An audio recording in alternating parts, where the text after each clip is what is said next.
Glória a Deus. Hoje vamos meditar no Salmo 103. Então, se você quiser, abra sua Bíblia no Salmo 103. Acredito que para algumas pessoas, talvez um dos salmos preferidos. Um salmo lindíssimo. E eu vou fazer o seguinte. Eu proponho que a gente leia o salmo inteiro. Eu vou ler a primeira vez na versão Almeida, que é a mais conhecida. E depois nós vamos voltar na versão NVI. E a gente vai caminhando novamente pelo salmo e meditando e ruminando naquilo que Deus quer falar conosco hoje. Amém? Salmo 103, a partir do versículo 1. Bendize, ó minha alma, ao Senhor, e tudo que há em mim, bendiga o seu santo nome. Bendize, ó minha alma, ao Senhor, e não te esqueças de nenhum dos seus benefícios. Enquanto eu leio esse salmo, eu encorajo você a ir deixando a palavra de Deus já ir tocando no teu espírito, amém? A própria palavra de Deus já traz um quebrantamento, uma revelação profunda para nós daquilo que Ele quer mexer em você hoje. Versículo 3: Ele é quem perdoa todas as tuas iniquidades e sara todas as tuas enfermidades, que redime a tua vida da perdição, que te coroa de benignidade e de misericórdia, que farta a tua boca de bens, de sorte que a tua mocidade se renova como a da águia. O Senhor faz justiça e juízo a todos os oprimidos, fez conhecidos os seus caminhos a Moisés e os seus feitos aos filhos de Israel. Misericordioso e piedoso é o Senhor, longânimo e grande em benignidade, não reprovará perpetuamente, nem para sempre reterá a sua ira. Não nos tratou segundo os nossos pecados, nem nos recompensou segundo as nossas iniquidades. Pois assim como o céu está elevado acima da terra, assim é grande a misericórdia para com os que o temem. Assim como está longe o oriente do ocidente, assim afasta de nós as nossas transgressões. Assim como um pai se compadece de seus filhos, assim o Senhor se compadece daqueles que o temem. Pois Ele conhece a nossa estrutura, lembra-se que somos pó. Quanto ao homem, os seus dias são como a erva, como a flor do campo, assim floresce, passando por ela o vento, logo se vai, e o seu lugar não será mais conhecido. Mas a misericórdia do Senhor é desde a eternidade e até a eternidade sobre aqueles que o temem. Onde estão aqueles que temem ao Senhor nessa noite? E a justiça do Senhor sobre os filhos dos filhos, sobre aqueles que guardam a sua aliança e sobre os que se lembram dos seus mandamentos para os cumprir. O Senhor tem estabelecido o seu trono nos céus e o seu reino domina sobre tudo. Bendizei o Senhor todos os seus anjos, vós que excedeis em força, que guardais os seus mandamentos, obedecendo a voz da sua palavra. Bendizei ao Senhor todos os seus exércitos, vós ministros seus que executais a sua vontade. Bendizei ao Senhor todas as suas obras em todos os lugares do seu domínio. Bendize, ó minha alma, ao Senhor. Você pode fechar os seus olhos? Deus, nós te agradecemos pela tua presença aqui, meu Pai. Te agradecemos pela presença dos teus anjos, dos seus ministros, que já estão passeando nesse lugar e tocando em nossos corações, cumprindo os teus mandamentos, as tuas ordens. Eu creio que essa é uma noite de cura, de libertação. E assim como o Filho do Homem se manifestou para desfazer as obras de Satanás, o corpo de Cristo está aqui para fazer a mesma coisa nessa noite. Desde já nós neutralizamos toda ação contrária à tua vontade na vida dos nossos irmãos e declaramos que nenhum deles vai sair daqui da mesma maneira. O que entrou enfermo vai sair curado, o que entrou cativo vai sair liberto, o que entrou precisando de perdão vai sair perdoado, limpo pelo sangue do Cordeiro. Nós sairemos daqui transformados pela tua presença aqui, em nome de Jesus. Amém, amém. Glória a Deus, glória a Deus. Você pode dar um aplauso ao Senhor pela presença dele? Amém. Amém. Nós vamos reler o Salmo e eu quero que você coloque, se possível, o aplicativo do seu celular na versão NVI, se possível, se não, deixe que eu leio para você. Mas antes de destrinchar o Salmo de Davi, é interessante notar que alguns pontos importantes. Os estudiosos, eles costumam dizer que esse salmo foi escrito pelo rei Davi já na sua velhice. Eles apontam para a ideia de que esse salmo davídico foi escrito já numa fase em que Davi tinha passado por muita coisa em sua vida e já estava numa certa maturidade, já tinha vivido algumas coisas com Deus. Interessante notar isso, porque eu acho fantástico como Davi está escrevendo um salmo na velha aliança, debaixo da lei mosaica, e parece que ele tem tanta revelação a respeito da graça e da bondade do Pai e do amor de Deus, que se esse salmo estivesse no Novo Testamento não seria estranho, porque parece que Davi foi um dos caras do Velho Testamento que teve acesso a uma revelação a respeito do caráter de Deus tão fantástico, que parece que ele entendeu a graça mesmo antes de experimentá-la, e parece que ele conviveu com Jesus mesmo antes de saber quem era Jesus. É incrível. É engraçado notar sobre a vida de Davi, porque Davi passou por muita coisa ruim, e eu acredito que você, dependendo da sua idade, você chegou aqui hoje à noite, certamente você já passou por muitos desafios. Arrisco dizer, e não é segredo para ninguém, que todos nós aqui estamos enfrentando lutas, enfrentando batalhas, enfrentando resistência das trevas. Se você é um discípulo de Cristo, isso não é profecia, eu não tenho que ser profeta para saber que você está passando por aflições, porque o nosso mestre não nos enganou. No mundo vocês terão aflições, mas tenham bom ânimo, porque eu venci o mundo. Essa é a certeza que temos. E Davi, apesar de não ter conhecido Cristo, ele tinha intimidade com Deus, e ele sabia disso. Davi passou por algumas das fases da sua vida a Bíblia meio que omite. Por exemplo, você não vê a Bíblia falando muito sobre a infância e adolescência de Davi, mas quando a Bíblia apresenta Davi, você já vê Davi na fase que nós chamamos de a fase em que ele era um pastor, fase de pastoreio de Davi, ele estava trabalhando como pastor. Depois você vê mais à frente a fase em que Davi se tornou um militar, por força da vontade de Deus, das circunstâncias, ele acabou virando meio que um herói nacional. Ele matou Golias de forma inesperada, e ele começou a se envolver de forma direta com a questão militar do povo de Israel. Nós vimos a fase em que Davi estava passando pelo período militar da sua vida, no qual ele passou por diversas batalhas, gigantes não só naturais, mas emocionais e espirituais também. Indo mais à frente, você avança um pouco para as fases da vida de Davi, e você acaba chegando a uma fase em que Davi já tinha sido ungido rei, ele era um herói nacional, mas antes de chegar ao reinado, ele está numa fase agora meio que como um fugitivo. A cabeça está a prêmio, e o próprio rei de Israel quer ver ele morto. E aí você vê o interstício entre a glória de um herói e a glória de um rei, que é um fugitivo nacional que está fugindo do rei Davi, e ele passa por novos desafios em outras áreas, em outros aspectos, traições, reviravoltas. É meio que um Game of Thrones, uma coisa meio um jogo de xadrez, um jogo de dominó, coisas que você não espera. E aí você vê então o rei Davi chegando à fase da coroação. Agora sim, está tudo bem, agora a paz vai reinar, nunca mais problemas, nunca mais guerras. Só no céu que tem descanso. Fala para a pessoa que está do seu lado: quer descanso? Na glória, só na glória. Porque quando ele bota a coroazinha na cabeça, que ele diz: agora eu estou na terra prometida, as promessas do Senhor se cumpriram na minha vida, agora eu vou sentar no meu trono aqui e viver anos de paz. Aí é que vem as batalhas de verdade, as piores da vida dele.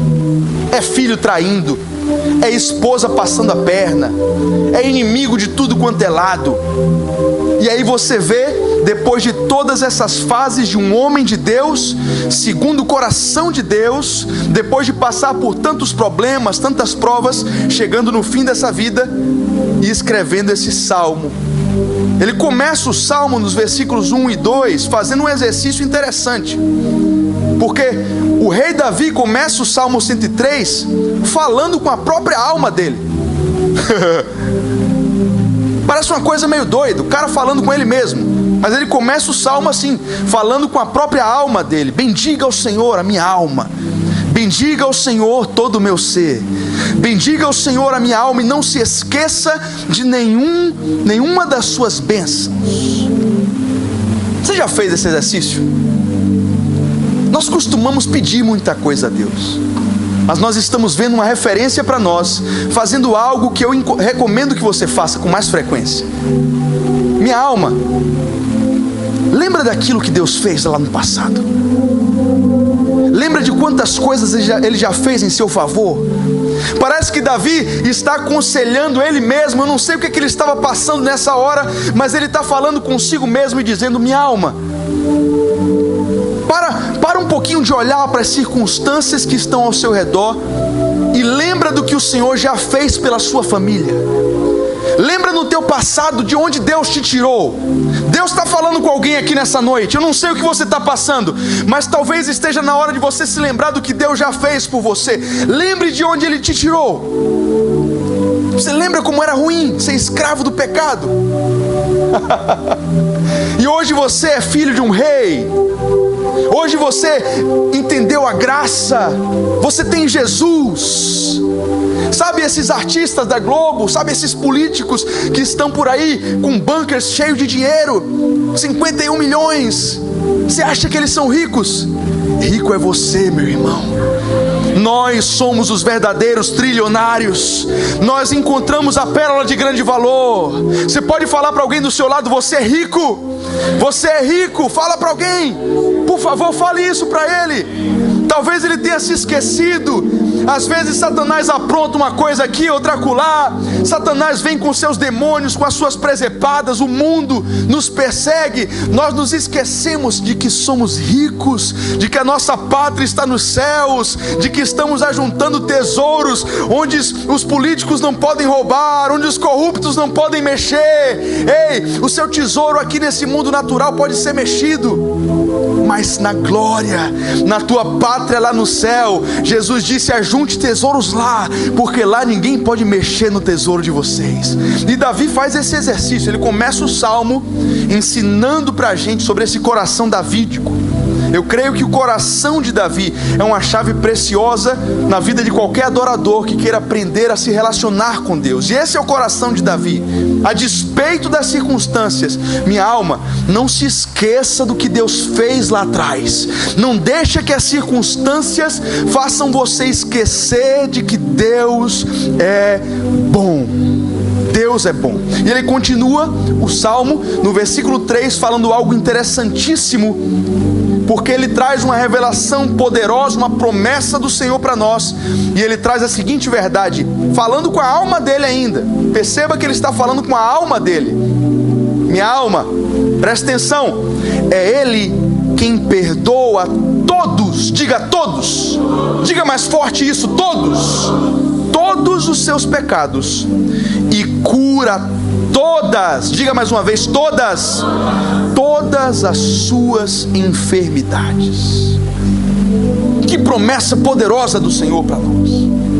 Isso me faz lembrar um pouco, eu queria fazer um paralelo com a obra que o Senhor Jesus na nova aliança realizou por mim e por você. A graça de Deus é tão tremenda que no plano de redenção de Deus por você, Ele escolheu não somente te dar a vida eterna, Ele escolheu não somente te livrar da morte, Ele te livrou da morte sim, Ele te deu uma vida eterna sim, mais do que isso, Ele te deu a própria vida de Deus. Jesus disse: eu vim para que vocês tenham vida e vida em abundância. O termo aqui não é bios, de vida natural, de biologia, o termo é zoe, é vida de Deus. Eu vim para que vocês tenham a vida do meu Pai em abundância. E como se não bastasse, a Bíblia traz a tremenda revelação de que Jesus trouxe para nós cura, libertação e salvação, ou seja, o perdão dos pecados. Diga comigo: cura, libertação, salvação. Se não, veja, eu quero que você abra comigo 3 textos e eu quero te mostrar uma palavra interessante do grego, do original grego, chamada sozo, uma palavrinha do grego sozo, uma palavra fantástica, usada no Novo Testamento, nos originais do Novo Testamento. E primeiro eu quero que você abra em Romanos 10, um texto conhecidíssimo, Romanos 10, versículo 9. Alguém aqui, só por curiosidade, alguém aqui está usando Bíblia de papel? Quantos estão usando Bíblia de papel aqui? Bíblia no celular, quantos estão usando Bíblia no celular? Olha só, talvez daqui a alguns anos só os mais anciãos, né, que tragam a Bíblia de papel. Não sei o que vai acontecer. Tem gente que gosta, né? Tem gente que gosta de folhear a Bíblia. Romanos 10, 9, preste atenção nesse texto conhecidíssimo. E ele fala assim: se você confessar com a sua boca que Jesus Cristo é o Senhor e crer em seu coração que Deus o ressuscitou dentre os mortos, será salvo. Quem já tinha ouvido esse texto, ou lembra dele de alguma forma? A maioria já ouviu esse texto. Se com a sua boca confessar e com o seu coração crer, a Bíblia está garantindo que você agora tem acesso à salvação. E esse termo aqui, salvação, você será salvo, é exatamente o termo a qual eu tinha me referido, sozo, que quer dizer cura, libertação e salvação. É uma palavra só em grego que quer dizer esses três aspectos. Então o que a Bíblia está dizendo é: se você confessar com a sua boca que Jesus é o Senhor e crer em seu coração que Ele ressuscitou dentre os mortos, você será sozo. Essa palavra com essa interpretação tripla, vamos dizer assim. Aqui eu trouxe esse texto para focar na questão da salvação, do perdão dos pecados, da vida eterna. Agora eu quero que você vá para Marcos 6, rapidamente. Marcos 6, capítulo 6, no Evangelho de Marcos, depois do Mateus. Novo Testamento começa com o Evangelho interpretado por Mateus, escrito por Mateus, depois Marcos. E em Marcos, no capítulo 6, no versículo 56, nós vamos ler um outro texto que fala agora numa perspectiva mais voltada para a cura física, e que no original grego está a mesma palavrinha, sozo. Olha só o que aqui diz em Mateus 6,56, falando sobre o ministério de Jesus. A Bíblia conta: e aonde quer que ele fosse, povoados, cidades, campos, levavam os doentes para as praças e suplicavam-lhe que pudessem pelo menos tocar na borda do seu manto, e todos que nele tocavam eram sozo. Eram salvos, curados. Eram curados. Nesse texto, pelo contexto, você percebe que sozo aqui significa cura das enfermidades físicas, porque o contexto do texto é esse aqui. Vamos para o terceiro texto, que está em Lucas capítulo 8. Lucas no capítulo 8, no versículo 36. Um parênteses para ativar a sua fé em Cristo Jesus e na obra que Ele fez por você. Lucas 8,36. E aí, numa última perspectiva, o texto vai tratar de pessoas com problemas espirituais, com grilhões espirituais, e a mesma palavra será aplicada. Os que tinham visto contaram ao povo como o endemoniado fora liberto ou curado, num contexto de libertação espiritual. Na sua Bíblia talvez esteja escrito curado aí, é ou não é? Porque essa palavra sozo pode ser traduzida muito bem como liberto ou curado, e em todos os sentidos está certo. O fato é que isso que Davi no Salmo 103 já tinha entendido, ele estava dizendo para a alma dele: muito mais nós que estamos em Cristo, que consumou na cruz do Calvário a tua cura, a tua libertação, podemos dizer: minha alma, é o Senhor quem tem o poder de perdoar todos os seus pecados, independente do que você fez no passado, meu irmão. Ei, você que está me ouvindo aqui nesse auditório, eu não sei o que você fez essa semana, eu não sei que crimes hediondos e terríveis você cometeu no seu passado, mas eu venho como ministro do Evangelho te declarar a boa notícia do Evangelho do Reino de Deus. Jesus Cristo é poderoso, o sangue dele ainda tem poder para te dar a salvação e para perdoar os seus pecados. Se você receber o Senhor como Senhor da sua vida hoje, o seu passado ficar para trás e você é uma nova criatura em Cristo, não por causa dos teus méritos, não por causa da tua habilidade, mas por causa da tua fé no Filho de Deus. Por meio da graça em Cristo Jesus, você é perdoado, você é liberto de qualquer vínculo, não importa que vínculo você fez. Nós já tivemos situações aqui de pessoas que no seu passado sem Jesus fizeram pactos terríveis com as trevas, eram capachos de entidades malignas que se fantasiavam de espíritos de luz, mas que só levou eles para a ruína. E em Cristo Jesus, esse pacto, essa aliança foi rompida, porque diante do nome de Jesus, toda entidade tem que se dobrar, toda língua tem que confessar que Ele é o Senhor. E cura, Davi sabia disso, amém ou não? Quantos podem dizer: eu recebo em nome do Senhor Jesus cura, libertação e salvação para minha vida, para minha casa, em nome de Jesus? Dê um aplauso ao Senhor se você crê. Se esse é o evangelho no qual você acredita, dê um aplauso bem forte a Ele. Vamos voltar para o Salmo 103 e vamos continuar de onde paramos.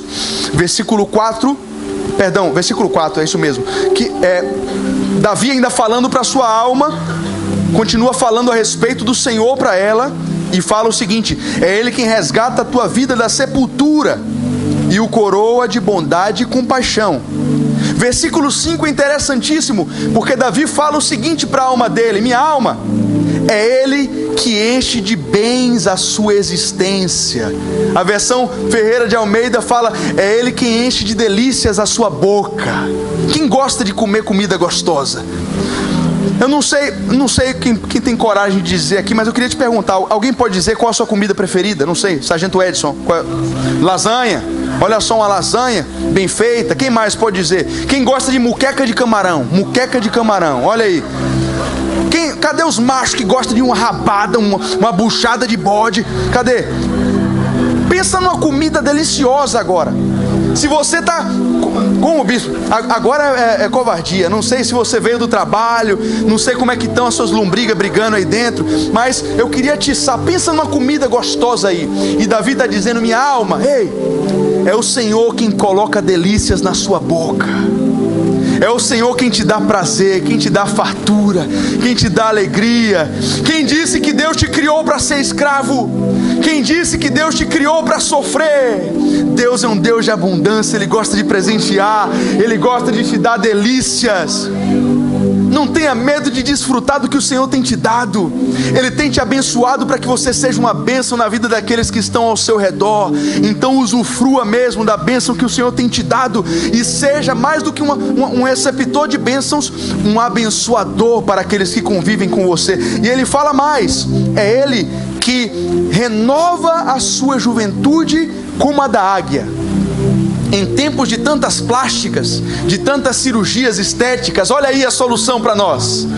Nossa alma, ouça o que esse salmo está dizendo para nós: é o Senhor quem renova a sua juventude como a da águia. Eu queria que você olhasse para a pessoa que está do seu lado aí, vê como é que está o rosto dela hoje aí. Se ele está meio cansado, com um semblante meio abatido, né? com algumas rugas, como é que chama aquele negócio? Pé de galinha, né? Alguns têm aquela testa meio... Pois Davi está dizendo: é o Senhor quem renova a minha juventude como a da águia. Davi olha para as águias que vivem anos e mais anos, e Davi percebe algo interessante. Ele faz aqui uma metáfora, uma comparação com a natureza. Ele começa a olhar para as águias que voam, e ele percebe como as águias começam a envelhecer as suas penas em determinado momento. Não sei quem aqui gosta de assistir Discovery Channel, National Geographic, não sei, Animal Planet, gosta de ver esses... Alguém gosta aqui ou sou só eu? E nesses documentários você vê como os animais têm coisas interessantes. Davi olha para a águia e vê que coisa interessante. A águia está parecendo que está velha, está um pouquinho gasta pelo tempo, e do nada ela começa um processo de renovação incrível. As penas vão mudando, e de uma hora para outra você olha para uma águia velha e parece que aquela pena está brilhosa novamente. Assim é você. Seus inimigos te perseguem, atiram flechas contra você. Você não entende como é que Satanás te odeia tanto. É tiro daqui, tiro de lá. Mas você está firme e forte aqui. Você se levanta na força do Senhor e diz: eu vou viver mais um dia. Satanás, você tentou me derrubar, mas eu sou renovado pelo Senhor. Por isso que o demônio tem tanta raiva de você. Ele te ataca, ele joga os dardos inflamados, e parece que quanto mais ele te persegue, mais renovado você está, mais forte você está. Davi já tinha passado por muita coisa. Foi traição, foi perseguição, foi tentativa de homicídio. E você vê o homem de Deus chegar no fim da sua vida, na maturidade, e dizer: minha alma, é o Senhor quem renova as minhas forças e a minha juventude como a águia. Você pode dar um glória a Deus por isso? Aleluia! Versículo 6: o Senhor faz justiça e defende a causa dos oprimidos. Ele manifestou seus caminhos a Moisés e os seus feitos aos israelitas. Ele começa a se lembrar não só das bênçãos que vieram para ele, mas para os seus antepassados. Como Deus abençoou o seu povo, seus pais. E aí você chega no versículo 8, e é engraçado porque do 8 até o 13, o Davi faz algo interessante, porque ele começa a falar sobre o poder redentor do Senhor e da forma como o Senhor é misericordioso. Olha só o que Davi vai falar: o Senhor é compassivo e misericordioso, muito paciente, cheio de amor, não acusa sem cessar, não fica ressentido para sempre, não nos trata conforme os nossos pecados, nem nos retribui conforme nossas iniquidades. Você está vendo alguém escrever aqui que tinha passado na pele a condenação, a culpa, a vergonha. Não é um homem que está falando algo que não viveu. É um homem que no auge da sua fama, da sua carreira, da sua pompa, no auge do seu reinado, os exércitos conquistando territórios e mais territórios, pecou gravemente contra o Senhor. Cometeu um pecado que teve consequências até mesmo nas gerações dos seus filhos. E ele, em alguns salmos, descreve como é ruim essa sensação de olhar para o Senhor e saber que as nossas iniquidades são podres, são nojentas. E ele chega no final da vida dele e ele chegou à seguinte conclusão: eu peco, eu pequei, eu ainda vou pecar, mas eu já cheguei a uma conclusão de que Deus é muito misericordioso, muito paciente, muito amoroso, e não nos trata conforme os nossos pecados. É um Deus gracioso, é um Deus que tem paciência com o homem, que dá tempo ao homem para mudar. Alguns não querem e vão até as últimas consequências com seus pecados e acabam indo para o abismo, sim, mas não podem erguer a sua boca e dizer que Deus não foi paciente. Deus dá oportunidade, sim. Deus mostra a verdade, sim. Deus te dá tempo. Ele diz mais, olha só, versículo 11: pois como o céu está acima da terra, assim é grande o amor de Deus para com os que o temem. Ele começa a fazer comparações para tentar explicar como a graça e o amor de Deus são grandes. Ele encontra essa comparação aqui. Não dá para explicar o amor de Deus, mas eu vou tentar aqui. Sabe como a terra é longe do céu?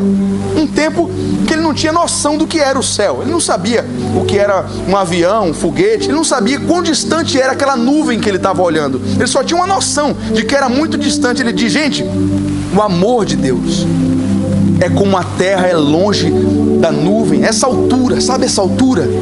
Mais ou menos o amor de Deus. É isso aqui. Versículo 12, olha só: como o Oriente está longe do Ocidente, assim Ele afasta para longe de nós as nossas transgressões. Ele faz uma última comparação. Como um pai tem compaixão de seus filhos, assim o Senhor tem compaixão dos que o temem. Interessante essa comparação aqui no Velho Testamento, porque o povo hebreu, os israelitas, eles não costumavam, você vê em alguns casos no Velho Testamento, mas eles não costumavam se referir a Deus como Pai. Era mais comum, quando eles estavam se referindo a Deus, se referirem de forma muito mais respeitosa, como Adonai, Yahvé, o Senhor Todo-Poderoso, o Senhor Deus dos exércitos, Deus da batalha, Deus onipotente. E você vê na velha aliança Davi desvendando esse caráter, tendo a percepção desse caráter paterno de Deus, que na verdade sempre sonhou em ter um relacionamento de pai conosco. E é isso que Jesus veio fazer. É por isso que os fariseus estranharam quando Jesus chegou na Galileia, se referindo a Deus como Abba. Foi estranho para os israelitas. Que história é essa? A gente está aqui ensinando o povo, orando e respeitando Deus, e chega um rabi que ninguém conhece, chamando Deus de painho, papai, meu papai. Que história é essa? Jesus estava mostrando o que é que Deus quer para o ser humano, qual é o motivo, qual é o propósito para o qual nascemos. Deus não quer escravos, Deus não quer robôs que façam a sua vontade por fazer. Deus te criou, porque quando Ele sonhou com você, Ele sonhou com uma família de muitos filhos. E Davi percebe isso. Quando eu pequei, eu percebi que a compaixão de Deus para comigo foi igual a de um pai para com um filho. Ele podia ter me castigado severamente, Ele podia ter me maltratado muito, mas o que eu recebi de Deus foi o tratamento e a compaixão de um pai para com o seu filho. Alguém pode dar um glória a Deus por isso? Isso é fantástico, essa revelação. Deus sonhou em ser teu pai, e assim como o Ocidente está longe do Oriente, assim Ele quer afastar os seus pecados de você. Vamos continuar, porque agora chegamos à etapa final, porque do 14 ao 19, Davi vai falar sobre a grandeza de Deus e a pequenez do homem. Ele começa a comparar como Deus é grande e como o homem é pequeno. Ele começa a entrar meio que num devaneio, contemplando a grandeza de Deus. Ele começa a falar assim: pois Ele sabe que somos formados, do que somos formados, lembra-se que somos pó. A vida do homem é semelhante à relva, floresce como a flor do campo, que se vai quando sopra o vento, e nem se sabe mais o lugar que ocupava. O amor leal do Senhor, o seu amor eterno, está com os que o temem, a sua justiça com os filhos dos seus filhos. Ó Davi diferenciando o justo do injusto. Ó Davi mostrando, olha Davi mostrando o resultado de ter uma aliança com Deus e daqueles que não têm. Davi está dizendo: aqueles que temem ao Senhor, apesar de serem humanos, pequenos e vieram do pó, por causa da graça e do amor de Deus, a justiça de Deus passa até para seus filhos. E ele diz mais no versículo 18: a sua justiça versículo 18, com os que guardam a sua aliança e se lembram de obedecer aos seus preceitos. Olha só, existe um motivo para o qual a justiça do Senhor segue alguém. Existe uma relação de causa e efeito aqui. A justiça do Senhor se manifesta, mas não é para todo mundo. Principalmente e nesse sentido aqui de compaixão e de promessas e de grandeza do amor de Deus, ele deixa claro que essas promessas aqui é para os que se lembram de obedecer aos seus preceitos. O Senhor estabeleceu o seu trono nos céus e como um rei domina tudo que existe. E aí ele vai terminar o salmo. Parece que ele está olhando para toda a criação, para toda a grandeza do universo, das galáxias, e ele começa a dizer o seguinte: bendigam o Senhor, vocês, seus anjos poderosos, que obedecem a sua palavra. Parece que ele entrou aqui num estado de catarse, né? uma apreciação a tudo que Deus fez. Ele pequenininho, ele olhou para si mesmo, tão pequeno, ele lembrou que ele era pó, mas ele está olhando agora para a criação de Deus. Ele olhou para o Pai dele que reina para todo sempre, e agora ele está olhando para os anjos. Olha que ousadia, e dizendo: os seus anjos grandes em poder, os anjos poderosos do Senhor, que obedecem a sua palavra, bendigam ao Senhor. Agora ele vai olhar para os servos de Deus, para todos os seres espirituais, para toda a natureza. Ele vai dizer: bendigam ao Senhor todos os seus exércitos, vocês, seus servos, que cumprem a sua vontade. E aí ele chega no último versículo e continua falando: bendigam ao Senhor todas as suas obras em todos os lugares do seu domínio, toda a criação, os pássaros, as baleias, a natureza, a terra, o universo, os planetas, tudo que existe, bendiga ao Senhor.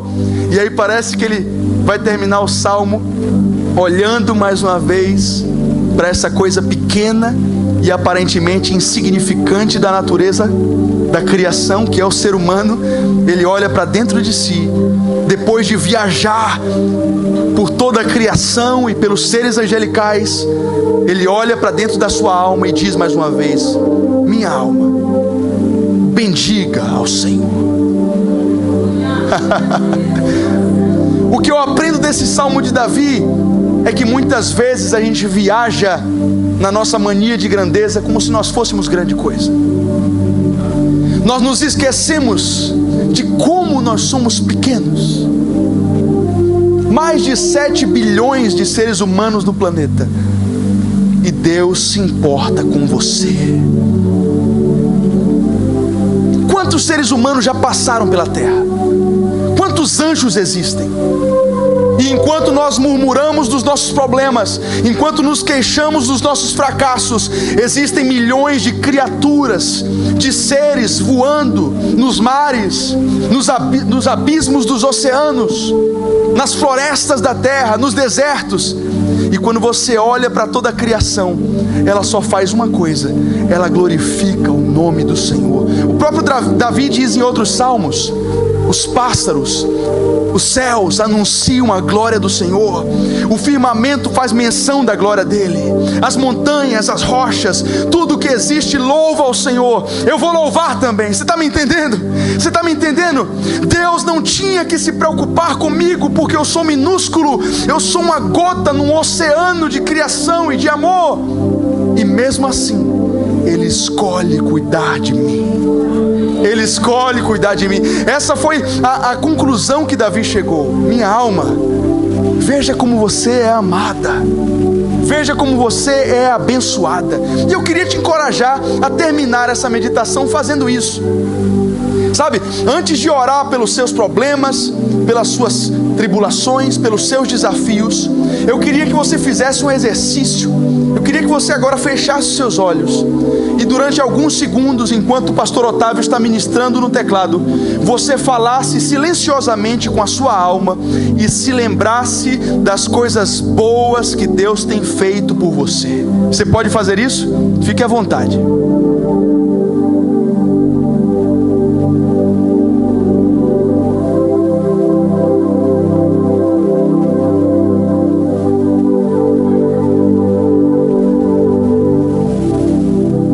Obrigado, Senhor. Seu amor é mais alto do que os céus, e mais do que pedir qualquer coisa das tuas mãos, nós queremos nessa noite, como igreja, como família, como corpo, te adorar pelo que tu és. Como tu és grande, Senhor. Nós te agradecemos juntos pela saúde, pelas bênçãos, pela tua provisão. Todos nós temos o que comer, todos nós temos com que vestir o nosso corpo, todos nós temos energia para virmos congregar hoje. Seja adorado, Senhor, seja adorado nessa noite, pelas tuas bênçãos para nossas famílias, para os nossos filhos, para os nossos casamentos, para os nossos jovens. Nós não temos do que nos queixar, Senhor. Nós somos ricos. Nós somos ricos. Sabe, amado, existe cura na gratidão. Seja grato ao Senhor. Seja grato ao Senhor, adore. Esse é o coração do adorador. A despeito das circunstâncias desfavoráveis, o adorador, sabe o que ele faz? Ele adora, ele adora, ele adora, ele adora. Então adore ao Senhor, adore ao Senhor, adore ao Senhor.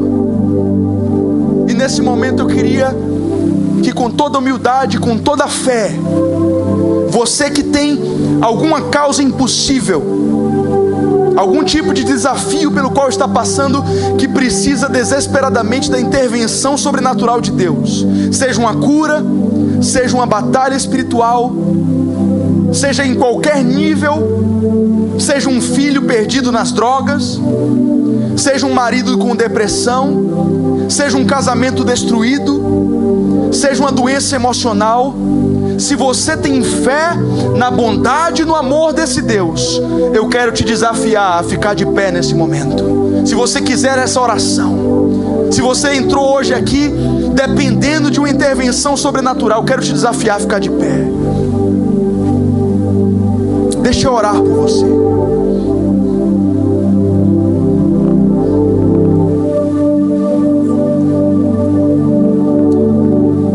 Eu vejo muitas situações com filhos. Eu sinto de fazer uma ênfase a esse ponto. Talvez pessoas que já levantaram e estão suplicando por situações relacionadas a filhos. Você tem coragem de levantar a sua mão? Eu quero orar por você especificamente. Você que está orando por uma situação relacionada a filhos, eu quero orar por vocês primeiro. Amém. Olha quantas pessoas. Olha quantas pessoas. Eu quero orar por vocês, amados. Talvez pareça impossível para você. Se você crê que existe poder de Deus nesse lugar, ouça o que eu vou dizer. Talvez pareça impossível para você que essa situação seja revertida, que o teu filho seja curado ou que volte para a presença de Deus. O impossível é a matéria-prima do milagre. Quando o impossível se estabelece, Deus entra com milagre na sua vida. É isso que vemos. E eu quero orar por esses filhos primeiramente. Deus, eu não sei porque que o Senhor está me mostrando algo relacionado a filhos, mas eu vejo uma intervenção muito forte e específica para resgatar filhos das trevas nessa noite. E eu quero orar por cada filho aqui representado. Satanás, você vai ter que tirar tuas patas sujas, seja em qual aspecto você tocou. Eu declaro agora que você está expulso em nome do Senhor Jesus. Eu declaro sozo, cura, libertação, salvação, cura, libertação, salvação. O mal que entrou por um caminho vai fugir por 7. Esse é o meu Deus. E nós, como corpo, como igreja, ligamos na terra e determinamos que esse milagre já aconteceu. Eu profetizo com a voz profética: filhos voltando para casa. Eu profetizo filhos se reconciliando com pais. Eu profetizo filhos curados de enfermidade. Eu profetizo filhos vivendo em santidade, filhos ultrapassando os pais. Eu vejo filhos aqui que estão perdidos e você está em Deus. O teu filho vai te passar. O teu filho vai ser uma bênção. O teu filho vai ser uma bênção para as nações. O teu filho vai viver o destino dele em Deus, em nome de Jesus. Onde houver um filho nessa noite que foi tocado pelas trevas, eu exijo em nome dos céus agora, em nome de Jesus, restauração completa agora em nome de Jesus. Todo espírito contrário bate em retirada e eu ordeno agora um milagre de Deus em nome de Jesus. Toda muralha cai, todo gigante cai, todo obstáculo cai. E ainda que o meu irmão e minha irmã não entendam agora, eu declaro o impossível de Deus nessa situação. Amém. Quantos creem? Eu quero orar agora de forma específica por todo mundo que ficou de pé. Deus, os nossos irmãos levantaram aqui nessa noite, tomando um passo de fé, impelidos pela tua palavra que gera fé, que gera vida, que gera visão. E o Senhor vai responder a essa atitude de fé nessa noite. Eu creio, Senhor. Nós suplicamos que onde existe uma situação impossível, onde existe uma enfermidade, onde existe uma causa financeira, um espírito de miséria, um espírito de tranca-rua, um espírito de divisão, um espírito de miséria e pobreza, onde existe qualquer tipo de cadeia espiritual, eu declaro um milagre agora em nome do Senhor Jesus. Nós declaramos juntos o sobrenatural de Deus. Onde existe enfermidade, seja curado. Onde existe cativeiro, seja liberto. Onde existe qualquer tipo de batalha espiritual, seja agora revestido com a armadura de Deus para ser mais que vencedor em Cristo. Eu ordeno agora a todo demônio, a todo espírito enganador, a todo espírito das trevas, cai por terra agora em nome do Senhor Jesus. Receba fogo em nome do Senhor Jesus. Esteja amarrado e bata em retirada. Bata em retirada do carro dos meus irmãos. Bata em retirada da empresa dos meus irmãos, da residência deles, dos cômodos da casa, aquela cozinha onde havia briga, aquele quarto onde havia havia gritaria, é um lugar de paz, é território do céu. Nós fincamos a bandeira de Cristo e declaramos: pertence a Jesus, vai ter que cair, vai ter que sair. Nós determinamos a vitória do povo de Deus em nome de Jesus. Eu queria orar por uma última situação. Eu vejo uma fé diferente no meu espírito para essa área. Eu queria saber se existem pessoas aqui com algum diagnóstico que não consegue cura, diagnósticos que talvez para a medicina não tenham cura, ou diagnóstico pelos quais você vem lutando há algum tempo e não consegue ser curado. Você sabe do que eu estou falando? Existem pessoas aqui assim? Você pode, amém, pode levantar o braço, ok? Irmãos, por favor, você que não levantou o braço, irmãos, levantem de novo, por favor. Você que não levantou o braço, você poderia olhar na direção de um desses irmãos comigo, impor as suas mãos e junto comigo determinar cura agora em nome de Jesus. Tem um irmão lá atrás, tem outro lá atrás, tem uma irmã ali perto. Vamos orar por elas agora. Onde você está, junto comigo, exerça a sua fé na obra que Cristo realizou e vamos declarar que os irmãos vão sair daqui curados hoje. Deus, eu não sei qual é o diagnóstico, nós não sabemos qual é o empecilho médico ou natural, mas nós conhecemos o nosso Deus e sabemos que Ele é o médico dos médicos. Eu sei que nós não estamos fazendo isso à toa aqui, e os frutos dessa oração vão ser manifestos. Os médicos vão engrandecer o nome de Deus, a família vai engrandecer o nome de Deus. Seja o que for, enfermidades, nós damos uma ordem agora, em nome de Jesus, bata em retirada, em nome de Jesus, bata em retirada. Onde havia morte, onde havia dor, onde havia qualquer tipo de infecção, qualquer tipo de problema genético, nós ordenamos vida agora, vida fluindo no corpo. Aonde você está aí, em nome de Jesus, receba vida, sinta o poder de Deus fluindo nas suas mãos, nos seus pés, no seu corpo, na sua coluna vertebral, em nome de Jesus. Qualquer que seja a natureza desta enfermidade, vai sair agora, em nome de Jesus. Sai agora, em nome de Jesus. Se você crê, dê um aplauso ao Senhor.